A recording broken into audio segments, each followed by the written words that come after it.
તો ગાઈસ જો વ્લોગની શરૂઆત આજે થાય છે એક આઈટમથી, એટલે જે વરસાદ આવનારો હોય તો શું હોય ગોટા બને આપણા ઘરે. વરસાદની આગાહીની તારીખ મળી ગઈ તો ગોટાને તૈયાર થાય વરસાદ પહેલા જ. એટલે શું કાલે બનશે ગોટા, આજે તૈયાર થયા રાતે બની ખાઈને હોઈ જશે. એટલે પછી ભલે વરસાદ પડે પછી ભલે વરસાદ પડે. અમદાવાદમાં બધે રજા દઈ દીધી. ઉત્તર ગુજરાત, મધ્ય ગુજરાત. જો 1 2 3 ને હું 4 જણા આપણે ભેગા થઈને ગોટા કરી રહ્યા. હું વિડીયો ઉતારવા હમણાં એટલે બાકી તો આગળ થોડાક મેં કરાયા. હવે વિડીયો બંધ કરીશ ત્યાં કરાવીશ. નથી વડાયો, ખાલી આવીને એક ખાધો ચાખ્યો. ચાખું વિડીયો ઉતારી દેજે. હા ચાખું તો ખાવા પડે ને. હું ચાખું તો ખાવા પડે કાંઈ વધુ ઓછું હોય કે શું હોય. શું હે કીધું નહીં ચાખીને આખો એક ગોટો રોડાવી ગયો ચાખવામાં. વરસાદની આગાહી એટલે મોરસે ગોટા. મેં પણ પહોંચી આવ્યા. એ જસના અમે તમે કઈ આયા? જોતી હતી કે શ્યામ નીચે નો છે માથે વિડીયો ઉતારો. હું જમે ન કે આમાં તને વેલું શું કરે. ના કાલે વરસાદ પડનાર હોય જોશનો અમે કહીએ તે આજે ને ગોટા બનાવો તમારા ઘરે ને પછી ખાઈ પીને હોઈ રહો. તો મેં મને એમ જ કીધું સવારે બનાવશે પછી સવારે કઈ કામ થશે નહીં વાડીએ. ટ્રાય કરીને કેવા બને હવાર બનાવશું ફેરી. વરસાદ આવશે ફેરી બનાવશું. ની શું ખબર હવારે વરસાદ આવશે ને ખાસો મરચાં ને ભજીયા બનાવશું. દઉં ખમ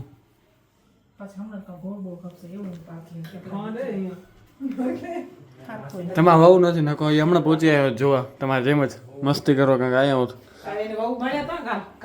એ મમ્મી ક્યારે આવ્યા હતા મને નથી ખબર. ના હું કાદિયા હતો. શું કાદિયા કહેતા અમે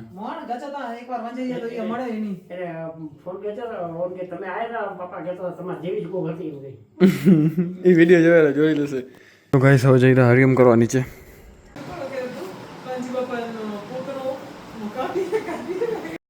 તો ગાઈસ જો ગોટા બનવાનું ચાલુ થઈ ગયું છે. આપણે નીચે હરિયમ કરીને આવી ગયા. તો ગાઈસ હમણાં આવી રહ્યા આપણે વોલીબોલ રમીને જમીને ગયા હતા વોલીબોલ રમવા. વોલીબોલ ના બતાવ્યું તમને પણ ડાયરેક્ટ વોલીબોલ રમીને જઈ રહ્યા ઘરે. હવે કાલ સવારના ઉઠીને તમને બતાવીશ અરીઠાનું ઝાડવું. કમેન્ટ આવ્યું હતું ને કે અરીઠાનું ઝાડવું બતાવો તો એ વાડી જશો ને તો બતાવીશ તમને. ચાલો મળીએ કાલ સવારે વહેલું ઉઠવાનું છે કારણ કે આપણે ડ્રેગન ફ્રૂટ મૂકવાના છે તો એનું પાર્સલ તૈયાર છે બધા અહીંયા. તો સવારે વહેલું ચડાવવા જવાનું હોય કંઈક સવારના 3 વાગે જવાનું હોય આપણે. તો 3 વાગે ઉઠવું પડશે એમ. થઈ ગયા સવારને જો આપણે રેડી થઈને જઈ રહ્યા વાડીએ હવે કારણ કે થોડું કામ એ પતાવી દઈ અને કારણ કે વરસાદની આગાહીએ તો શું હોય ફટાફટ થોડું કામ એ પતાવી દઈએ. પછી વરસાદ આવશે તો શું વાડી જવાશે નહીં એટલા માટે. ને અરીઠાનું ઝાડવું હોય તમને બતાવું જો આયરું અરીઠાનું ઝાડવું જો ભાઈ. પણ આમાં અરીઠા ક્યાંય નહીં હોય. પહેલાં થતા હતા હવે થતાય નથી અરીઠા. પણ તમને તો એ નજીકથી બતાવી દઉં એકવાર જો આવું કંઈક એ ઝાડવું. આપણે નાનકડા હતા ત્યાં અરીઠા કેવા આવે એ યાદ નથી હવે. આપણે ઘણા નાયા આનમાં અરીઠાથી.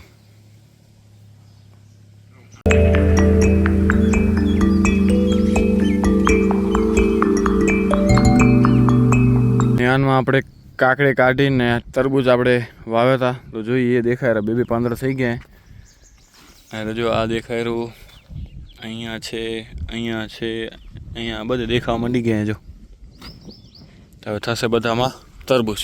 આપણે પહેલાં નીચે આંબાવાળામાં કર્યા હતા પણ એ પછી થાય ના થાય થોડુંક પોળું મોટું હોય એના કરતાં આ બરાબર નાનું નથી ઘણું મોટું નથી. બાકી આપણે ટમેટા તો થયા જ નહીં ભાઈ. અહીંયા અમુક ઊભા એ ટમેટા હે. તો ગાઈસ આવી ગયા વાડીએથી ઘરે ને તમને અરીઠાનું ઝાડવું બતાવ્યું. તો કંઈક સિમ્પલ એટલું છે ભાઈ. અરીઠા તો હતા ની અંદર પણ બીજું કંઈ કામ ખાસ હતું નહીં ને આપણી બાઇક ગઈ રિપેરમાં એટલે આમ કાંઈ બગડી નથી પણ શું એની વાયરિંગ થોડીક આમ મજબૂત કરવાની ને એવું કંઈક કામ હે એટલા માટે ગઈએ. તો બસ આજનો બ્લોગ અહીંયા જ પૂરો કરી. કંઈક નાનો બ્લોગ હતો એટલો. જો સારો લાગ્યો હોય તો લાઇક શેર અને સબસ્ક્રાઈબ કરવાનું ભૂલતા નહીં. મળીએ કંઈક નવા બ્લોગ સાથે. ત્યાં સુધી બાય બાય. તો ગાઈસ થઈ ગયા સવાર ને જો આપણે રેડી થઈને જઈ રહ્યા વાડીએ હવે.